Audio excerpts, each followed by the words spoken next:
Good morning students. Welcome back to Zeitgeist class.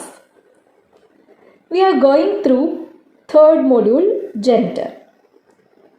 First two chapters we have understood the problems faced by women relating their education and freedom after their marriage. I know all of you are very familiar with the transgenders. Who are transgenders? Transgender people are people whose gender identity is different from the gender they were thought to be at birth. Trans is often used as shorthand for transgender. When we are born, a doctor usually says that we are male or female based on what our bodies look like. Most people who were labeled male at birth turn out to actually identify as men, and most people who were labeled female at birth grow up to be women. But some people's gender identity, their innate knowledge of who they are, is different from what was initially expected when they were born. Most of these people describe themselves as transgender. A transgender woman lives as a woman today but was thought to be male when she was born. A transgender man lives as a man today but was thought to be female when he was born. Some transgender people identify as neither male nor female or as a combination of male and female. There are a variety of terms that people who aren't entirely male or entirely female used to describe their gender identity, like non-binary or gender queer. Being transgender is something some people feel uncomfortable thinking or talking about. For people who are transgender, the realization that they feel different from others can be very difficult. They may face rejection, discrimination, and even anger from people who don't understand transgender identity. It can be a challenge to deal with others' reactions. Not everyone is tolerant or accepting, and transgender teens can face situations that can feel hostile and be unfair. This may lead to feelings of depression and isolation. Today we are going to start third chapter in module 3, gender. The third chapter is a poem, What It's Like to Be Transgender, written by Lee Mokobe. Let's begin with Lee Mokobe. Lee Mokobe is a black trans queer poet and teaching artist hailing from Cape Town, South Africa. He is an international award-winning slam poet with a BNV championship under his belt. He is a 3-time TED and TEDx speaker and youngest TED fellow. Lee Mokobe was born in 1996 in Cape Town, South Africa. He is award-winning South African slam poet and founder of Vocal Revolutionaries. Vocal Revolutionaries is a registered non-profit organization whose staff is volunteer based. It was founded in 2011 by Lee Mokobe, who saw the need to improve the lives of youth in Cape Town by teaching them how to tell their stories from their own perspective. Mokobe realized a need to speak on issues that plagued their communities, and as such initially used spoken word to lobby for change.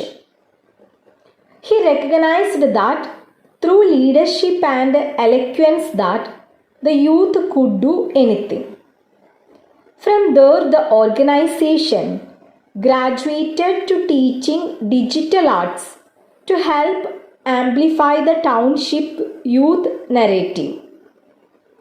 While running several workshop programs, Mokobe and team identified various other needs that the disadvantaged youth in South Africa needed assistance with. They established a house that would be a home of safety for orphans and abandoned youth, provided food, travel funds, and educational assistance. The organization offers free workshops, motivational talks, seasonal slams, national or local performances, and mentoring.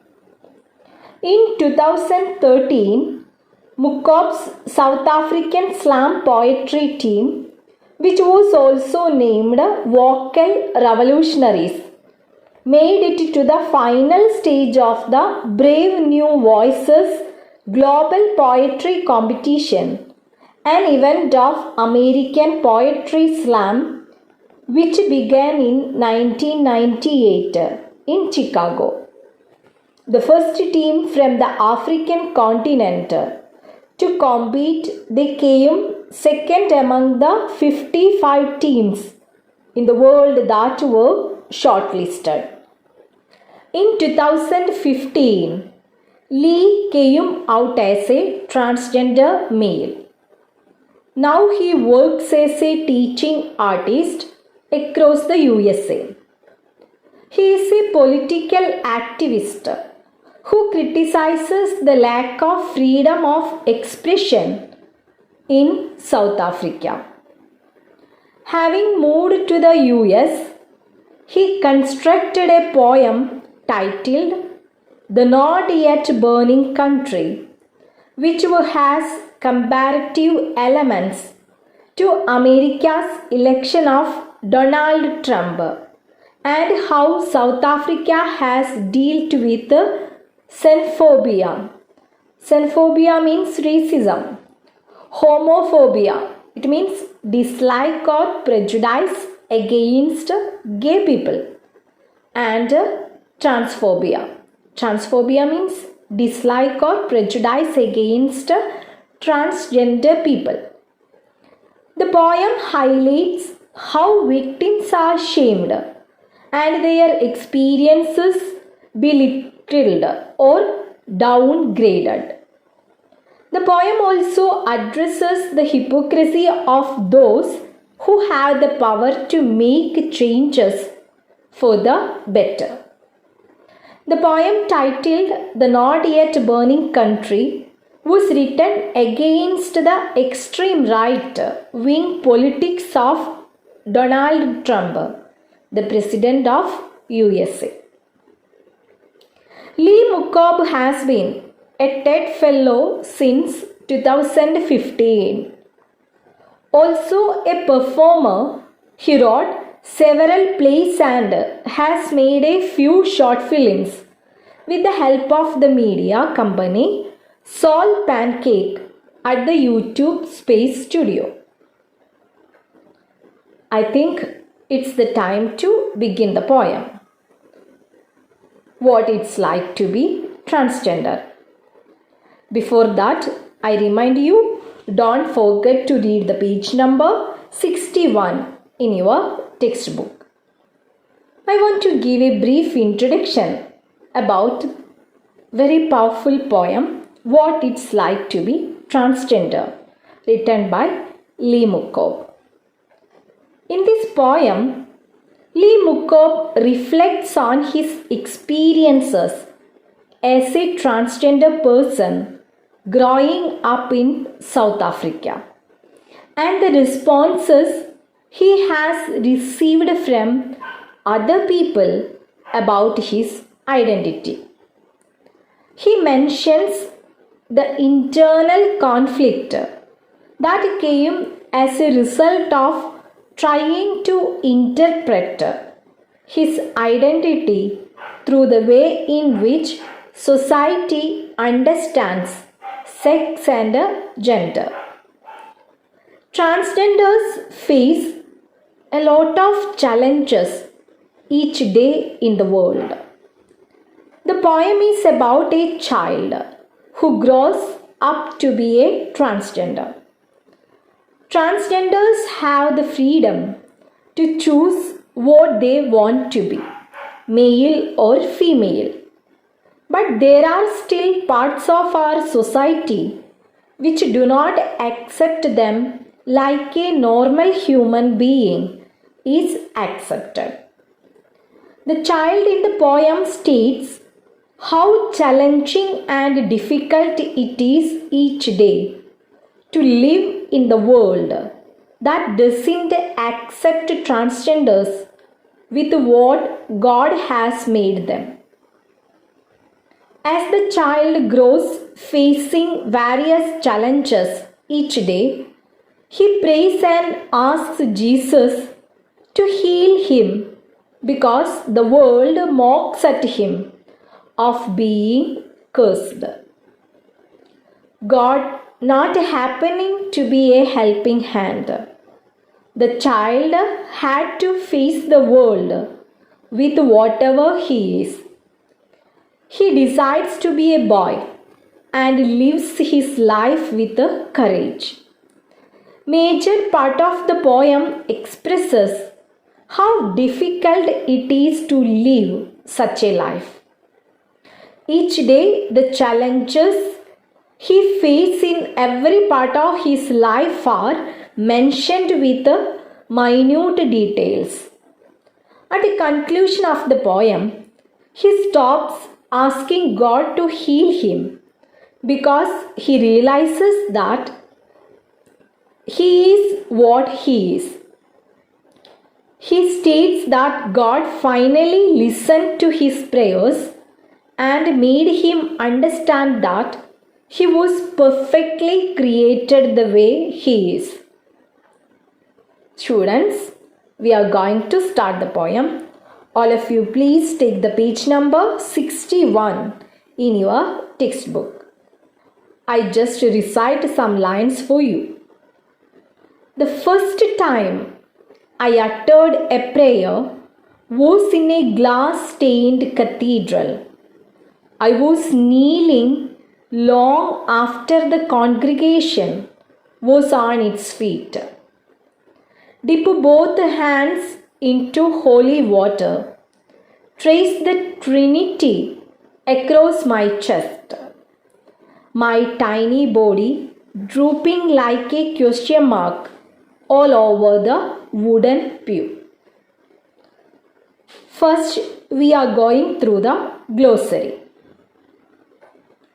Glass stained means glass damaged by stain, or here more suitable is colored glass used to form decorative or pictorial designs. I am sure you have seen such a glass stained cathedral in your life. Next word is congregation.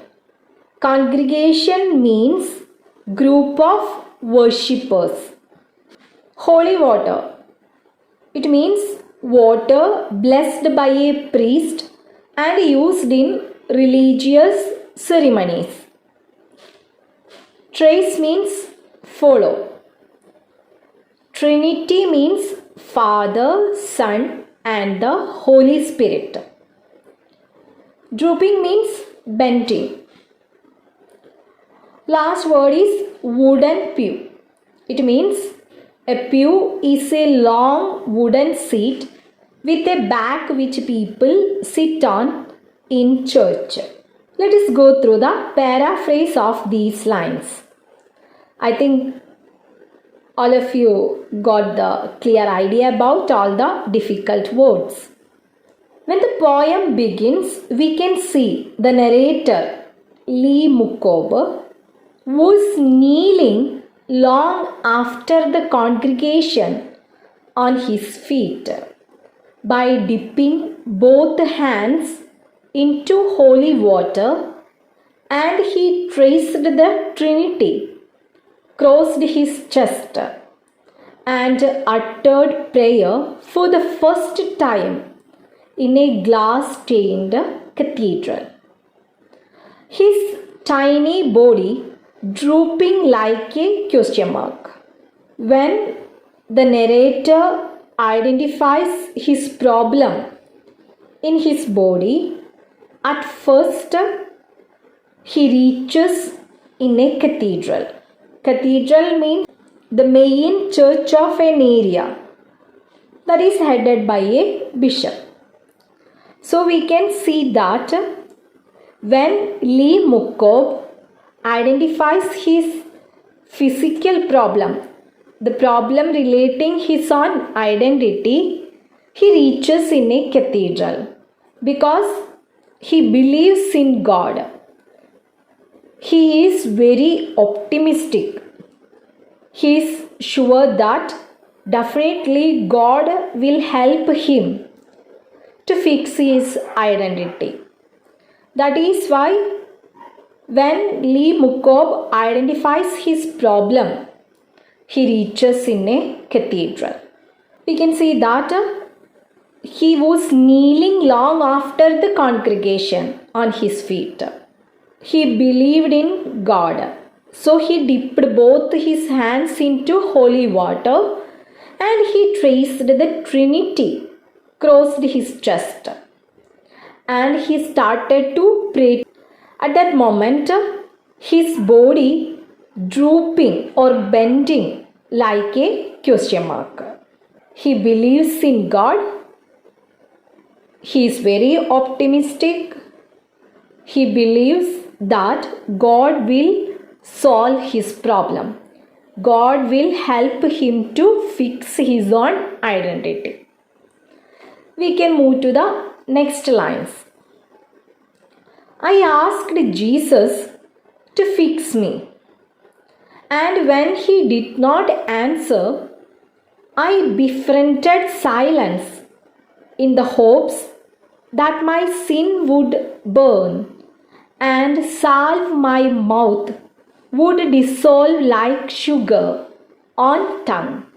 But shame lingered as an aftertaste.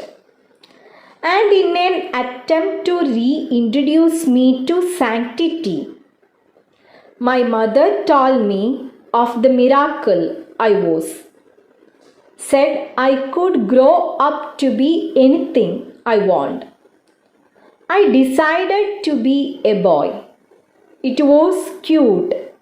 I had snapback, toothless grin, used skinned knees as street cred, played hide and seek with what was left of my goal. I was it. We can go through the glossary. First word is fix me. Fix me means assign me in a fixed gender role. Next word is befriended. It means become a friend, especially when they are in need of help. Next word is salve. Salve means soothe or make it less painful. Lingered means stayed in a place longer. Sanctity means the quality of being holy. In Malayalam, Pavitrada. Snapback. It means sudden change in direction. Next word is grin. I think grin is very familiar word for you. Grin means smile widely. Last word is street cred. It means acceptability among urban or city youth. So we can go through the paraphrase of these lines.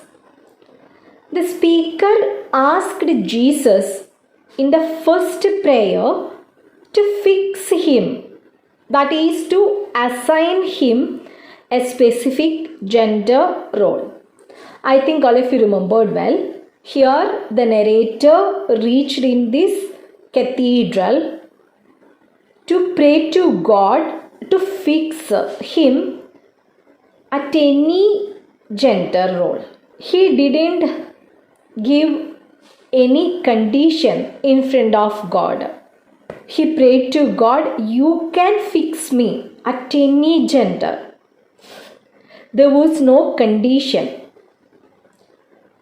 Then what happened? He didn't get any answer from God directly. He befriended or made friendship with the silence in the hopes that his sin would burn and salve his mouth dissolved like sugar or tongue. Even he didn't get the answer from God. He felt that silence. It also made hopes in him. That is why he was very hopeful. He expected that his sin would burn. There is a concept that because of our sin, the problems would be happened in our life. That is why he hoped that his sin would burn and God will make it less painful. He also compares it just like, but shame lingered as an aftertaste. The shame of being neither a boy nor a girl continued to bother the speaker, just like the taste of something remains on the tongue even after finishing eating something. One side we can see that he was very hopeful. He believed in God. He hoped that God will fix him at any gender. So it is the feeling just like how we are tasting sugar. But at the same time, he was very conscious about his future. He was neither a boy nor a girl. Even he believed in God, he had the problems relating present situation. That's why the poet used, but shame lingered as an aftertaste. തീർച്ചയായും Lee മുക്കോബ് ദൈവത്തിൽ വിശ്വസിച്ചിരുന്നു. തനിക്ക് കൃത്യമായിട്ടുള്ള ഏതെങ്കിലും ഒരു gender ദൈവഹിതമനുസരിച്ച് fix ചെയ്യുമെന്ന് അദ്ദേഹം വിശ്വസിച്ചിരുന്നു. എന്നിരുന്നാൽ കൂടി ആ പ്രസൻറ്റ് ലൈഫിൽ അദ്ദേഹം സ്ത്രീയോ പുരുഷനോ ആയിരിക്കാത്ത അവസ്ഥയെക്കുറിച്ച് തീർച്ചയായും അദ്ദേഹത്തിന് ഒരുപാട് വേദന ഉണ്ടായിരുന്നു. That is why the poet used, but shame lingered as an aftertaste. Here, sugar represents his beliefs in God. At the same time, he had the bitter taste of his identity. He was neither a boy nor a girl. To reintroduce him to sanctity or the quality of being holy, his mother told him that he was the miracle and told he could choose to be anything he wants when he grew up. We can identify that his mother supported him well. So mother told him, you have the right to select the correct identity. You can only do this. The mother reintroduced the speaker to sanctity by telling the speaker that he was a miracle and could grow up to be anything he wanted. It means he has the freedom to select his own identity. There is no need to wait for anyone, or there is no need to listen the society. Mother advised him, it is your responsibility. So Lee Mokobe decided to be a boy. He felt it is cute with a toothless broad smile and used skinned knees just like boys of his age and played with them. It was cute and used skinned knees as was the custom and played hide and seek with his doll. That is why Lee Mokobe decided to be a boy. He felt it is very suitable and it is very cute for him. He also liked to play with boys because I told you he wanted to be a boy. He selected his gender identity as a boy. So he liked to play with boys as a boy.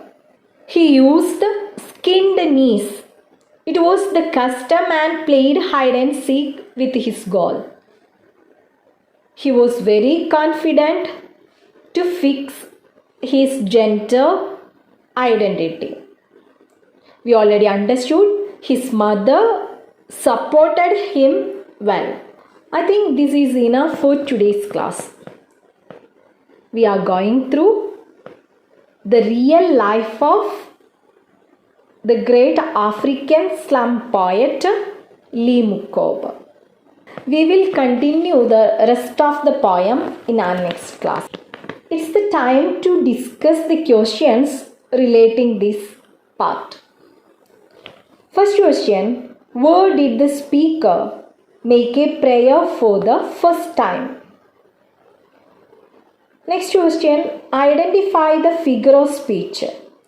My tiny body drooping like a question mark all over the wooden pew.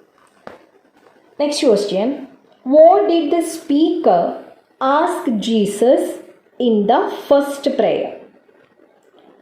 Next question, explain, but shame lingered as an aftertaste. Next question, what did the mother do to reintroduce the speaker to sanctity?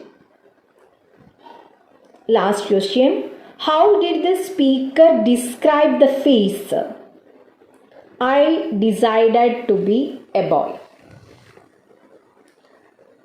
I'm sure you can easily find out the answers of these questions. Take care and stay at home. Happy learning. Thank you.